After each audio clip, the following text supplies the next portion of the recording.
The night sky above Pine Haven glowed with unusual light. Dr. Ethan Clark looked up from his microscope and walked to the window of his lab. A streak of fire cut through the darkness, heading straight for the forest behind his research building. The ground shook as something crashed through the trees. Ethan grabbed his emergency kit and ran outside. He had studied alien life forms for years, but only in theory. No one had ever proven that aliens existed. Yet something in his gut told him this was no ordinary meteor. The forest path was dark.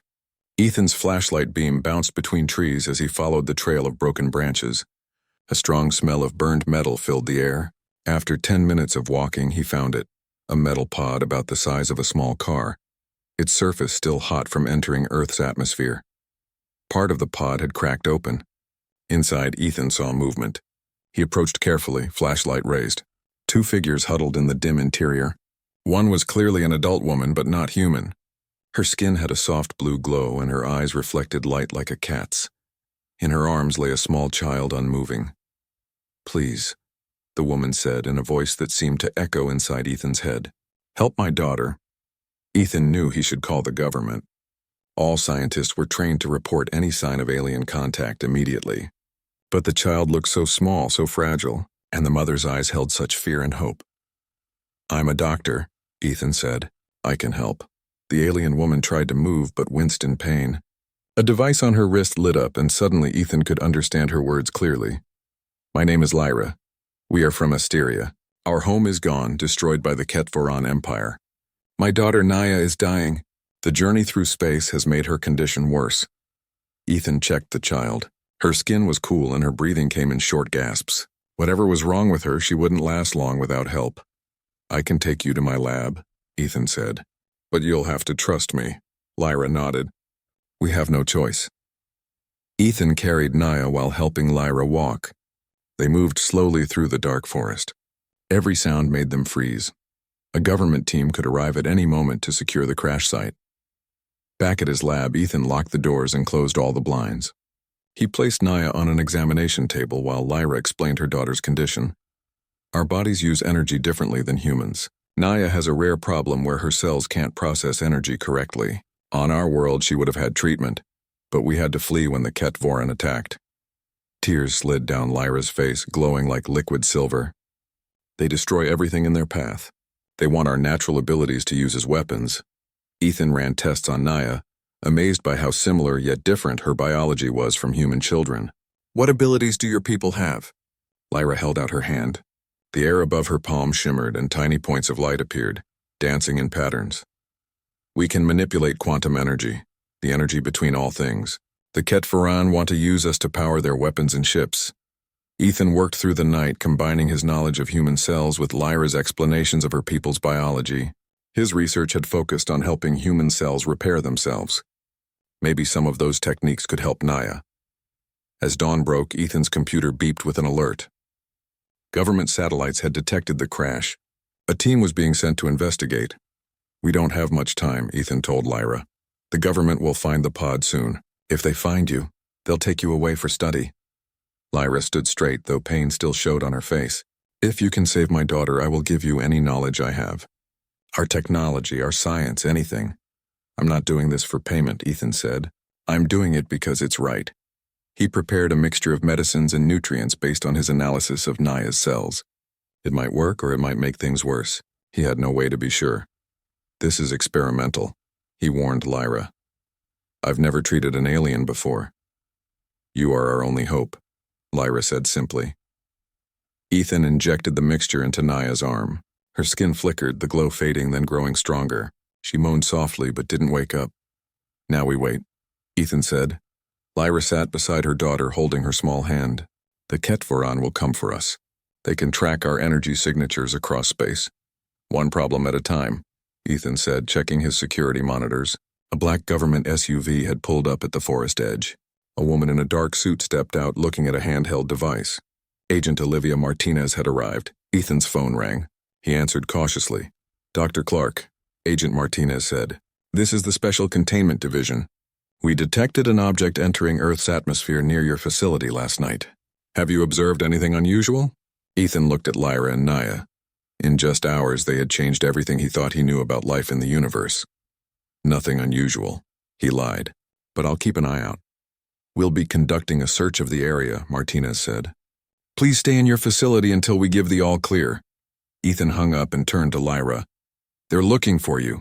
We need to monitor Naya and make plans to move you somewhere safer. Lyra's eyes shimmered with tears and gratitude. Why are you risking so much for strangers? For aliens? Ethan checked Naya's vital signs. They were already improving. His treatment was working. Because life is life, he said simply. It doesn't matter where it comes from.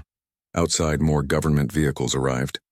Time was running out, but in that moment, as Naya's breathing grew stronger and Lyra's hopeful eyes met his, Ethan knew he had made the right choice. Whatever came next, he would protect them. His life as a simple scientist was over. A new journey had begun, one that would take him farther than he ever imagined possible. 3 days passed in Ethan's lab. The government search teams combed the forest but hadn't yet found the exact crash site. The heavy rain had helped hide the evidence, washing away the trail of broken branches and cooling the hot metal of the pod. Ethan worked without stopping, only taking short naps on the lab couch. Lyra stayed by his side, explaining things about her people's biology that no human had ever known.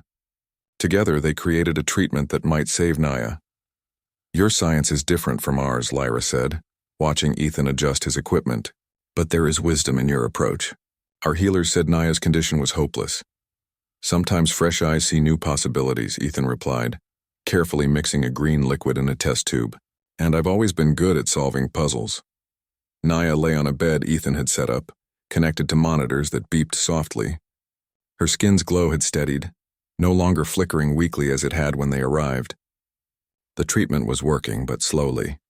Outside the lab, Agent Martinez directed her team's search. Unlike her boss, Director Hammond, she wasn't just interested in capturing aliens. She had studied Ethan's research papers on cell regeneration and admired his work. Something about this situation felt different from standard protocols. Any sign of the crash site? Martinez spoke into her radio. Nothing yet, ma'am, came the reply. The rain has made tracking difficult. Martinez looked at Ethan's research building. The lights had been on for 3 days straight. What was he working on so intensely? She decided to find out for herself. Inside the lab, Ethan injected the final dose of medicine into Naya's arm. He and Lyra watched anxiously as the child's vital signs fluctuated on the monitor. Come on, Ethan whispered. Fight. Suddenly, Naya's eyes opened. They were deep purple with flecks of silver like tiny stars. She looked at Ethan without fear, then turned to her mother. Mama, she said in a musical voice, I had dreams of stars. Lyra let out a cry of joy and hugged her daughter. Ethan stepped back, giving them space for their reunion. He felt a strange mix of scientific pride and emotional connection. These weren't just test subjects, they were people with feelings, hopes, and fears just like humans. A sharp knock at the door broke the moment. Ethan checked the security camera and saw Agent Martinez standing alone outside. Hide in the back room, he told Lyra and Naya. Don't make a sound. After they were safely hidden, Ethan opened the door. Agent Martinez stood there in her dark suit, her expression serious but not threatening. Dr. Clark, she said. May I come in? Ethan hesitated, then stepped aside. Of course, Agent Martinez. She walked slowly around the lab, noting the unusual equipment set up in the bed with rumpled sheets. You've been busy, she observed. Working on something special? Just a breakthrough in my cell regeneration research, Ethan said, trying to sound casual. You know how it is when inspiration strikes. Martinez nodded, then suddenly turned to face him directly. Dr. Clark, I'm going to be frank with you. Director Hammond has ordered a full tactical team to secure this area within 48 hours. They're not just looking for debris. They detected unusual energy signatures consistent with theoretical models of advanced technology. Ethan's mouth went dry. I see. Whatever you're hiding, Martinez continued, Hammond will find it, and when he does, he'll treat it as government property to be studied and potentially weaponized. What makes you think I'm hiding anything? Ethan asked. Martinez smiled slightly. Because I've read your papers on ethical approaches to scientific discovery. If you found something or someone from beyond Earth, you wouldn't just hand them over. Before Ethan could respond, a small sound came from the back room. Martinez's hand moved toward her gun. What was that? She asked. Ethan made a quick decision. I think it's time for honesty, Agent Martinez. But first, I need to know, are you here as Director Hammond's agent or as someone who cares about doing what's right? Martinez considered him for a long moment. I joined the agency to protect people and advance knowledge, not to imprison innocent beings or develop weapons. Does that answer your question? Ethan nodded and called out, Lyra, you can come out. I think we've found an ally. The door to the back room opened slowly. Lyra stepped out holding Naya's hand. The child looked much better, her skin glowing with healthy light. Martinez gasped, her hand falling away from her gun. My God, she whispered. They're beautiful. This is Lyra and her daughter Naya, Ethan explained. They escaped from their home planet when it was attacked by an empire called the Ketvoran. Naya was dying when they arrived, but we've managed to stabilize her condition. Lyra approached Martinez cautiously. Will you take us to be studied? She asked, her voice calm but her eyes showing fear. Martinez shook her head. Not if I can help it. But we need a plan. Hammond won't stop until he finds you. They spent the next few hours sharing information. Lyra explained about her people, the Asterians and their peaceful civilization that had evolved with natural quantum abilities. She showed Martinez how she could manipulate energy, creating small fields of force and light. The Ketvoran want to use our abilities as weapons, Lyra explained. They've already conquered 3 star systems. Earth will eventually be in their path. Martinez listened intently. This changes everything. Hammond is only thinking about short-term advantages, alien technology we could reverse engineer. He doesn't understand the bigger threat. We need to move them somewhere safer, Ethan said. Hammond's team will find this place eventually. Martinez thought for a moment. There's an old research station in the mountains. It was used for classified projects years ago, but was abandoned when funding dried up. The equipment might still work, and it's not on any current government maps. Will it be safe for Naya? Ethan asked. She still needs regular treatments. The station has medical facilities, Martinez assured him. And I can create false reports to keep Hammond's team searching in the wrong areas. Lyra looked at Naya, who had fallen asleep again. We have no choice but to trust you. Our pod is damaged beyond repair, and the Ketvoran may already be tracking us. That night they packed essential equipment and supplies. Martinez brought her personal vehicle, parking it at the back entrance where security cameras had conveniently malfunctioned. As they loaded the last box, Ethan looked at his lab. Everything he had worked for was here, his research, his career, his normal life. By helping Lyra and Naya, he was risking it all. Lyra seemed to sense his thoughts. You can still change your mind, she said softly. We could find another way. Ethan shook his head. No, I'm coming with you. Naya still needs her treatments, and I've never been to an abandoned mountain research station before. Sounds exciting. Martinez smiled at his attempt at humor. We should move now while it's still dark. I've arranged for a supply truck to create a distraction at the main checkpoint. They helped Lyra and Naya into the back seat, covering them with blankets. As they drove away from the lab, Ethan looked in the rearview mirror. For a moment he thought he saw lights in the sky, too steady to be stars, too fast to be planes. Martinez, he said quietly, how long before Hammond sends drones to search from the air? They're already up, she replied grimly. But they're focusing on the crash site area for now. We have maybe 12 hours before they widen the search. In the back seat, Naya stirred in her sleep. Lyra stroked her daughter's hair, her eyes meeting Ethan's in the mirror. In that silent exchange, something passed between them, trust, gratitude, and something more that neither was ready to name. The car sped through the night toward the mountains, carrying its precious cargo toward an uncertain future. Behind them, the first light of dawn broke over Pine Haven, illuminating government vehicles converging on Ethan's now empty lab. The mountain research station looked like it had grown out of the rock itself. Its gray walls blended with the cliff face, making it almost invisible until you were right upon it. Martinez used an old access code to open the heavy metal door, which groaned after years of disuse. Home sweet home, she said, flipping switches on a control panel. Lights flickered on, revealing dusty equipment and empty rooms. Ethan carried Naya inside while Lyra followed with a box of medical supplies. The alien child had improved greatly, but still needed regular treatments to stabilize her condition. The main lab is this way, Martinez said, leading them down a corridor. The power is still connected to the grid, but there's also a backup generator if we need it. The lab was large, with enough space for Ethan to set up his equipment. Old computers lined one wall, and a medical area took up the corner. It wasn't as advanced as his own lab, but it would do. "I need to report in," Martinez said. "Hammond will expect updates on the search. I'll tell him we're checking areas to the north, opposite of where we actually are." After Martinez left, Ethan helped Lyra settle Naya on a bed they'd made from cushions. The child smiled at him, her star-flecked eyes bright with curiosity. "Your world has so many colors," Naya said. "On Asteria, everything was blue and silver. Is that where you're from?" "Asteria?" Ethan asked, setting up his microscope. Lyra nodded. It was a beautiful world. Ancient crystal cities, floating gardens, oceans that glowed at night. "Now it's all gone or under Ketvaran control. Were there many of your people?" Ethan prepared Naya's next treatment while they talked. "Millions," Lyra said softly. "Now only thousands remain, scattered across the galaxy in hidden bases.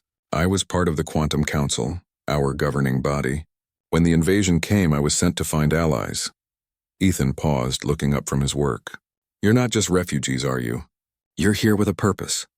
Lyra hesitated, then reached for a small device hidden in her clothing. It projected a hologram of star systems.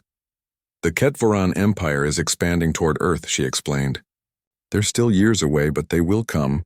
I carry information about their weaknesses, their battle strategies. I hope to reach Earth scientists to help prepare your world." "Why not go directly to our governments?" Ethan asked. Lyra's expression darkened. "Based on how your agent Hammond wants to study us, would you trust your world's leaders with technology that could destroy planets?" Ethan had to admit she had a point. For the next few days, they settled into a routine. Ethan continued Naya's treatments while learning more about Asterian science from Lyra.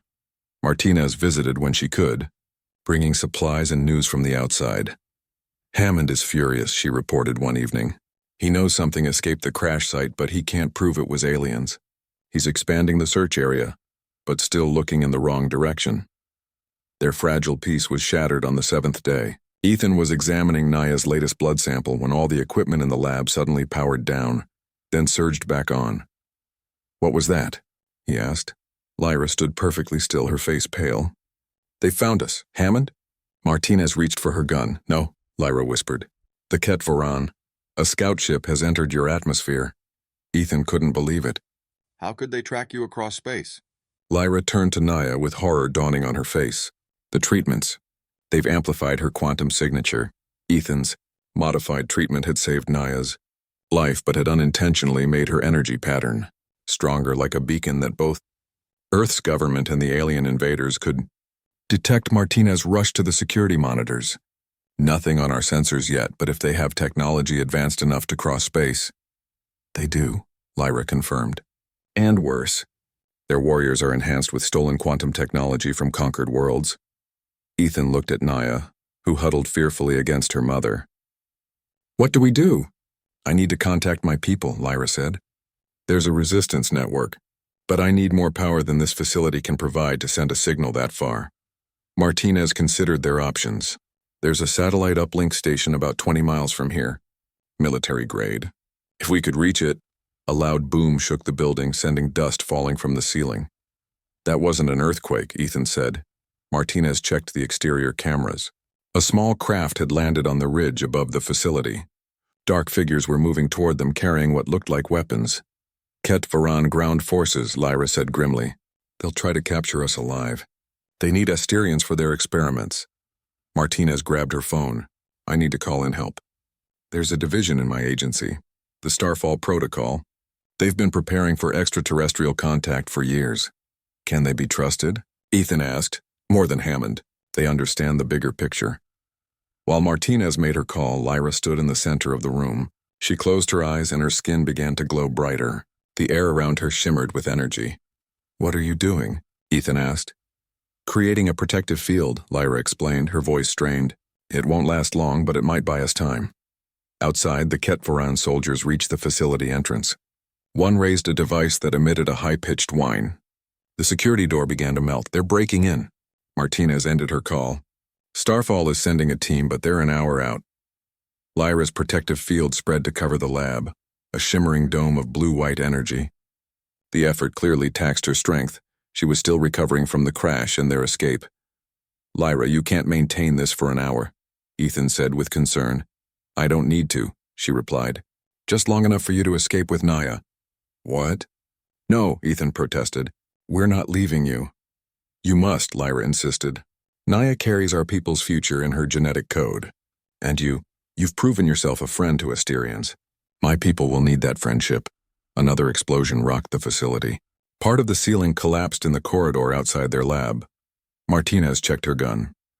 "We have another problem. Hammond has discovered my deception. He's labeled me a traitor and dispatched his tactical team here. So we're trapped between alien invaders and our own government?"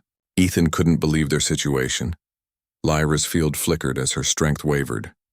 "There's a choice to be made. I can surrender myself to the Ketvoran. They want me more than Naya. I have the information about their weaknesses. While they focus on me, you can escape with my daughter." "No," Naya cried, clinging to her mother. "Don't leave me again." Ethan looked around the lab desperately. There had to be another way.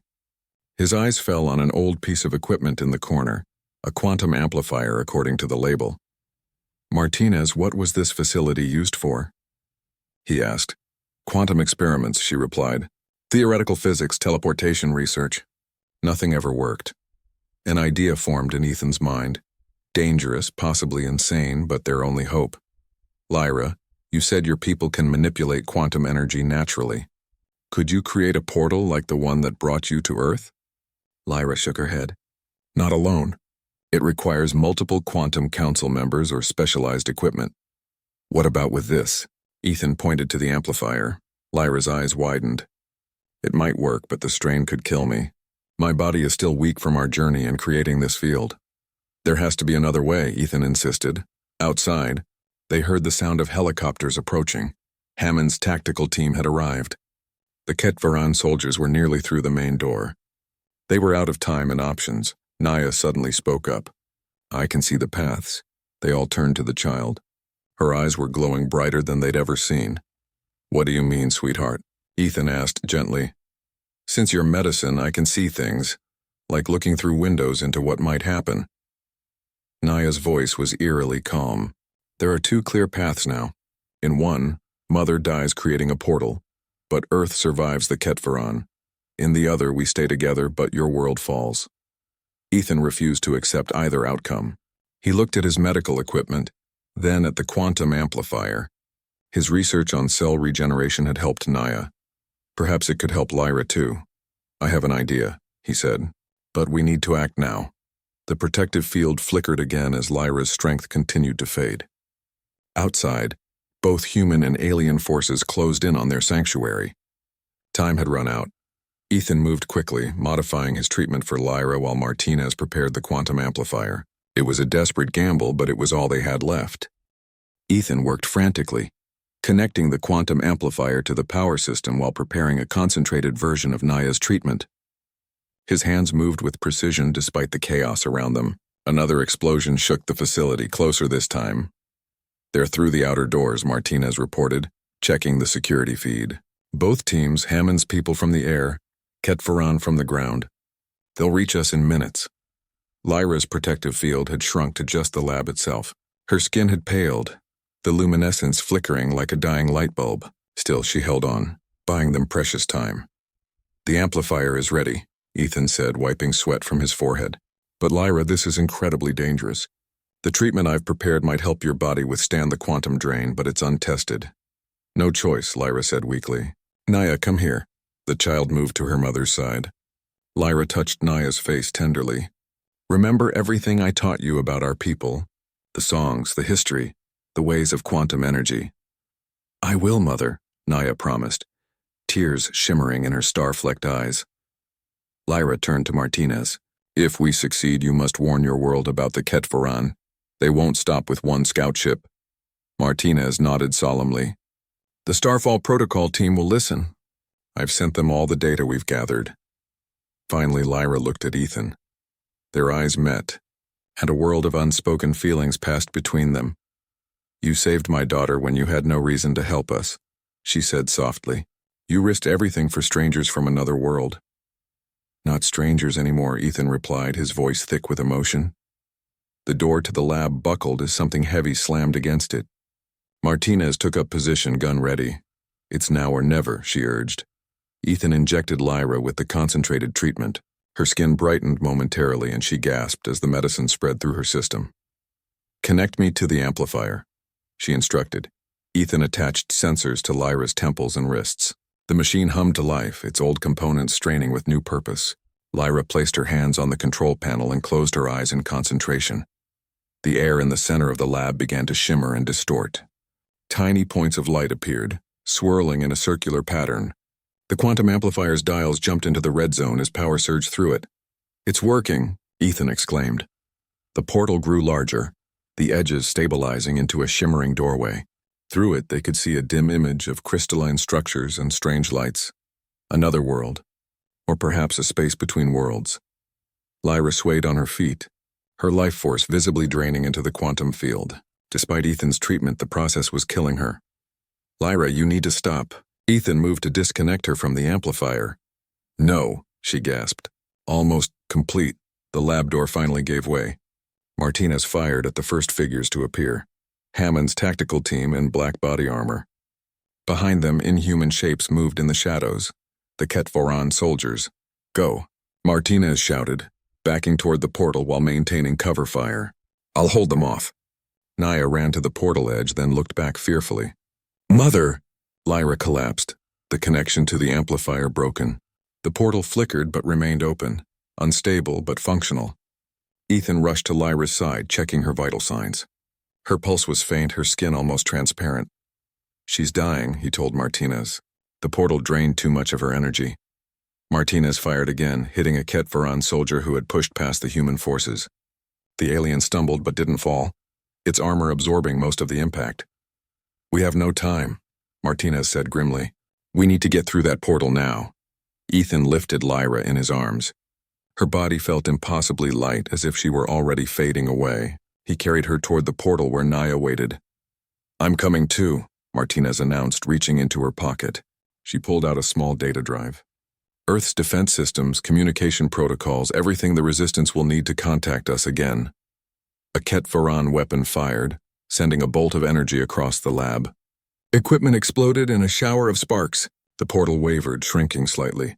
"Run," Martinez shouted, turning to set explosive charges at the lab entrance. Ethan carried Lyra toward the portal, Naya at his side. They were steps away when a second energy bolt struck the floor in front of them, sending them sprawling. Lyra fell from Ethan's arms, landing hard on the floor. The Ketvoran pushed into the lab, their alien forms now fully visible. They wore black armor that seemed to absorb light, with helmets that concealed their faces behind reflective shields. Their movements were fluid yet mechanical, enhanced by stolen technology. Martinez fired her last rounds, then activated the charges. 10 seconds. Get through now. Ethan scrambled to his feet, pulling Lyra up. She was barely conscious, her eyes fluttering. The portal was right beside them, but it was shrinking rapidly without Lyra's power to sustain it. "Naya, go through," Ethan ordered. The child hesitated, then stepped into the shimmering doorway. She turned back, reaching for her mother. Ethan half-carried, half-dragged Lyra toward the portal. They were almost there when a Ketvoran soldier fired directly at them. Ethan turned, shielding Lyra with his body. The energy blast struck him in the back, burning through his clothes and skin. Pain exploded through his body, but Ethan didn't let go. With his last strength, he pushed forward, falling through the portal with Lyra just as Martinez's charges detonated. The explosion collapsed the lab behind them, sealing the breach between worlds. Ethan and Lyra tumbled through a tunnel of swirling light and energy. The pain from his wound faded as quantum particles surrounded them. He held tight to Lyra, unwilling to lose her in this space between realities. Then suddenly, solid ground. They crashed onto a crystal floor, the portal snapping shut behind them. Ethan gasped, the pain returning in full force. His vision blurred, darkness creeping in at the edges. The last thing he saw was Naya running toward them, calling for help in her musical language, and strange figures with glowing skin rushing to their aid. Consciousness came and went. Ethan had fever dreams of floating in starlight, of voices speaking in Lyra's musical language, of cool hands touching the burning wound on his back. He dreamed of Earth, of Martinez fighting the Ketvoran, of Hammond discovering the truth too late. When he finally awoke fully, Ethan found himself in a crystalline chamber. The walls pulsed with soft light and the air smelled of something sweet and alien. He was lying on a bed that seemed to mold itself to his body. He tried to sit up and was surprised to feel no pain. The wound on his back had healed, leaving only a slight tightness when he moved. "You should rest," said a gentle voice. "Your body is still adapting." A young Asterian woman stood in the doorway. Like Lyra, her skin glowed with inner light, but her coloring was different, more green than blue. "Where am I?" Ethan asked, his voice rough from disuse. "Where's Lyra?" "And Naya?" "You are in the resistance base on Proxima Centauri B," the woman explained. "Naya is safe. She has been waiting for you to wake up." "And Lyra?" Ethan asked, fear gripping his heart. The woman's expression softened. "She lives, but barely. The portal creation drained her life energy to dangerous levels. Your treatment helped, but..." She trailed off. "Take me to her," Ethan demanded, swinging his legs off the bed. "You've been unconscious for 3 of your Earth weeks," the woman cautioned. "Your body has changed from exposure to quantum energy during transit." Ethan paused, looking down at his hands. They seemed normal, but something felt different. He sensed energies around him that he'd never noticed before. The flow of power through the crystalline walls, the life force of the Asterian before him. "I need to see her," he insisted. The woman nodded and led him through corridors of crystal and light. Other Asterians stopped to watch as he passed, their expressions curious but not hostile. Finally, they reached a chamber larger than the others. In the center, Lyra floated in a pool of glowing liquid. Her eyes were closed, her skin almost transparent. Various devices monitored her condition, displays showing readings Ethan couldn't understand. Naya sat beside the pool, holding her mother's hand. When she saw Ethan, her face lit up. "You're awake," she cried, running to embrace him. Ethan hugged her tight, then moved to Lyra's side. "Is she in pain?" "No," Naya said. "She's in deep healing sleep. The elders say she gave too much of herself to create the portal." Ethan studied the monitoring equipment. Though the technology was alien, the principles seemed similar to Earth medicine. Lyra's life signs were stable but weak. "I want to help," he told the Asterian doctors, who watched him cautiously. "On Earth, I developed a treatment that saved Naya. Perhaps I can modify it for Lyra." The lead doctor, an elderly Asterian with silver-white skin, stepped forward. "Your work with Naya impressed us. Her genetic pattern shows remarkable healing. If you're willing to share your knowledge, we would welcome your help." And so Ethan began a new chapter of his life, working alongside Asterian scientists to save the woman who had changed everything for him. Earth and its problems seemed distant now, though he often wondered about Martinez and whether she had survived to warn humanity about the coming threat. As days passed into weeks, Ethan learned more about the Asterian resistance and their desperate fight against the Ket-Varan Empire. The base on Proxima Centauri B housed over 5,000 refugees, the largest gathering of survivors since Asteria fell. Time moved differently on the Asterian base. Days melted into weeks as Ethan worked with the alien scientists. His body had indeed changed from the quantum energy exposure. He could sense the flow of energy around him, not control it like the Asterians, but perceive it in ways no human had before. Naya visited him every day, bringing food and stories about her people. The child had become his guide to this new world, teaching him the Asterian language and customs. "The elders say you're changing," she told him one day as they sat in the medical lab. "Your cells are adapting to quantum energy like ours." Ethan had noticed the changes. His wounds healed faster. He needed less sleep.